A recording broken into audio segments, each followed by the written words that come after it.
Thank you for checking out my channel. So I'm gonna go ahead and this episode, not really episode, but this is more of like a theories thing that I do. And one of the things is I'm going to be talking about for One Piece is the three types of devil fruits, because sometimes people don't really know what the difference is between a Logia and a Paramecia devil fruit. So I'm going to go ahead and explain those. So I'm going to first start out um, with the Zohan fruit. But before I get into that, please like, share, and subscribe this video to any One Piece lover you know.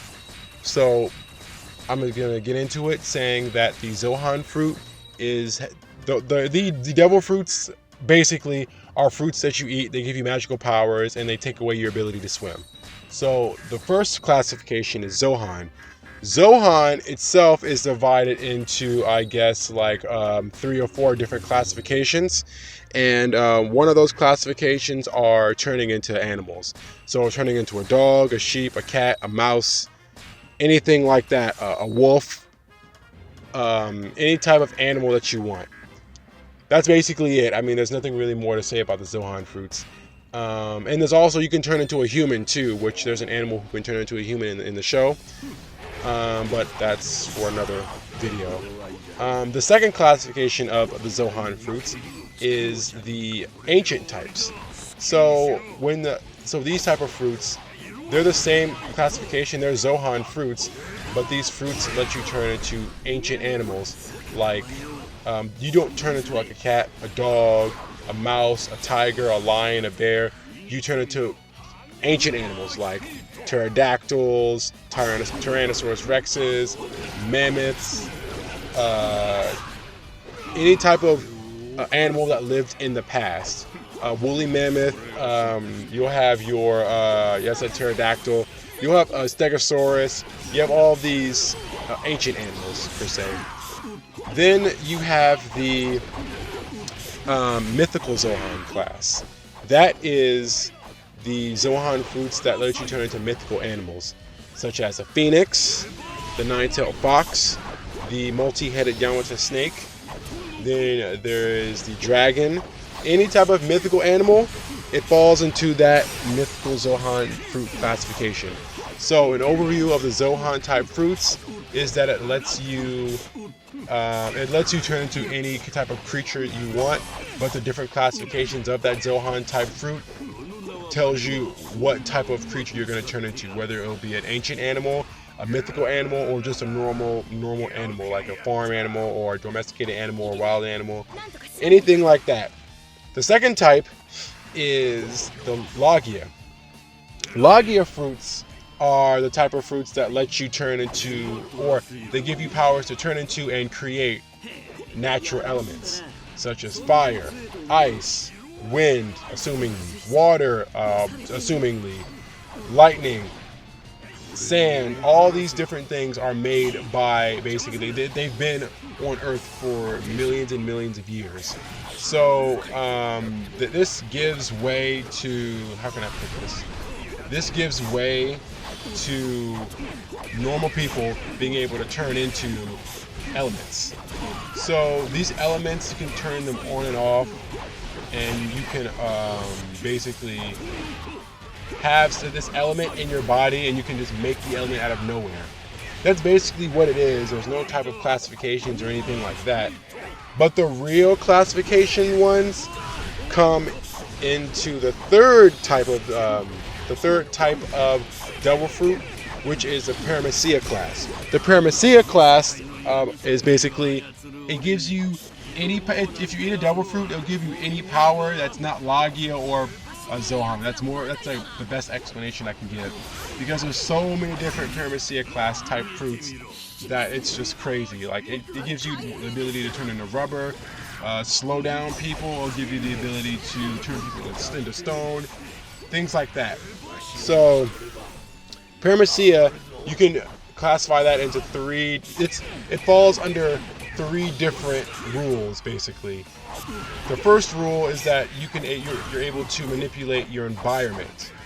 You can't really produce your element, but you can manipulate your environment. You can manipulate different things in your environment, or move things in your environment, or slow down things, or speed up things. depending on what your devil fruit is. Then you'll have the second type, which is the second type of the Paramecia fruits, is to manipulate something in your body. That means your body is always a certain state. Like for instance, the main character is Luffy. He is a Paramecia type devil fruit eater, because not only is he made of rubber, he can't really produce rubber. His bones are just made of rubber. His bone structure is permanently altered, meaning this is why he's not Logia class. He can't turn it off. So he's always going to be made of rubber. That means if you're made of ice, when you grab somebody's arm, they're not gonna feel cold because they're not turning on their ice powers. But Luffy, when you grab Luffy and pull his arm, he's always going to be rubber. Like, he can't turn that off. And he robbed its ability to swim. So that's the second type. And the third type is basically, I said, controlling yourself, controlling the environment. And I believe the third one, I forget what the third one is. But if you know, please let me know in the comments. But there is a certain type of Paramecia fruit that's, well, a certain classification that's called the special type. Now, the special type was, let me give you an example of a special type of Paramecia devil fruit eater. The Paramecia devil fruit eater, Katakuri, he ate something called the Mochi Mochi no Mi. That is the ability to produce, and you're basically made of mochi. You can turn it on and off, and then people have been thinking, he must be a Logia type devil fruit eater because he is able to manipulate and control mochi in his own body. He can also produce it as well. Well, you may think that, but that's not actually the case, because the whole thing that makes Katakuri different from the other Logia eaters is because the other Logia eaters, they can control their devil fruits, and their devil fruits, the elements, they come from, basically, they've been on Earth for a very long time. Mochi is man-made, so it doesn't fall into that classification. So Logia type devil fruit eaters can manipulate natural elements like lightning, water, fire, any of the elements. They can manipulate basically anything that comes from like the world, like natural energy. Mochi is man-made. It's made out of different materials, it's made out of flour and different other things. So that's why Katakuri falls into that classification of special Paramecia, not Logia. So that's why he's able to manipulate mochi, but he's not able to be classified as the Logia class. Now there's some people who was able to fool others into thinking that they are Logia, which they are not. In the Dressrosa arc, there is a man named Treble. Treble is able to he's able to manipulate and produce mucus. So when someone stabs him in the stomach, it's like, oh, he's made of mucus, we can't really stab him. Well, if you see, Treble is actually a very, very, very skinny man. And he's a very skinny man, so that's why when you stab him, he can move his body around within the mucus. So he's able to just produce a lot of mucus, but he's not made of mucus. That's just there just to fool you. So after all these devil fruits, there's only one, not only one, but there's a type of power that if you don't have any of these devil fruits, then you can learn, you can harness, you can master to combat other devil fruit eaters. But before I get into that, I'm going to go ahead and let you know about the loopholes around the devil fruit weaknesses. So the devil fruit weaknesses are comprised of the natural elemental weaknesses. For instance, lightning user devil fruit eater cannot harm a rubber devil fruit eater because lightning and rubber don't really mix. Or if you can control water and you are fighting against someone who's made of fire, then you already know who wins because of the natural elemental weakness.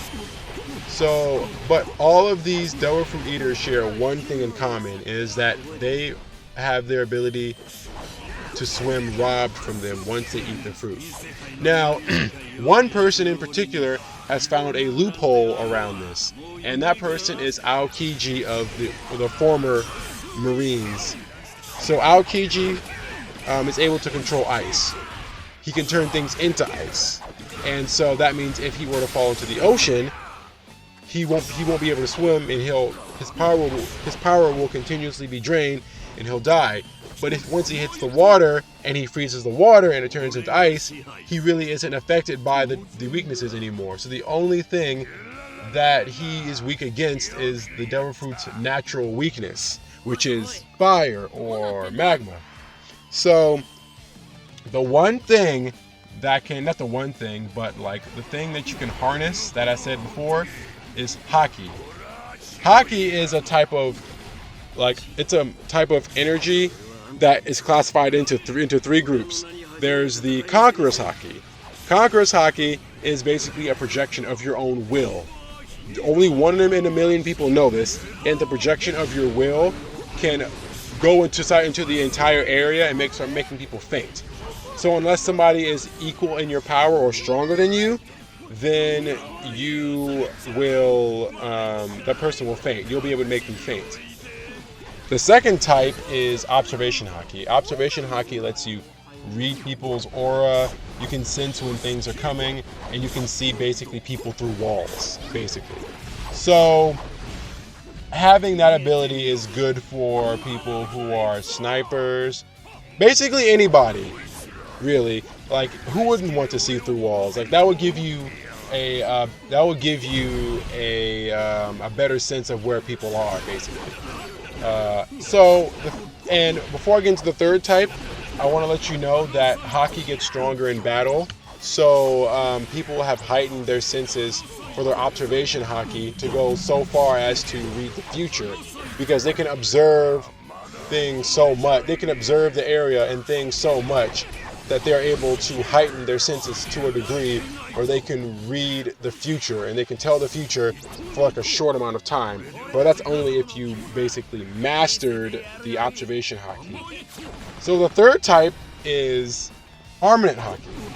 That's basically simple. You're able to coat your body in this black shield where you can like deflect bullets, and having Haki can give you the ability to harm Logia type devil fruit eaters. Because normally when you cut a devil fruit eater who's Logia and they're made up of their element, and you cut them, then you can't harm them, because they're just going to go through them like you're cutting fire.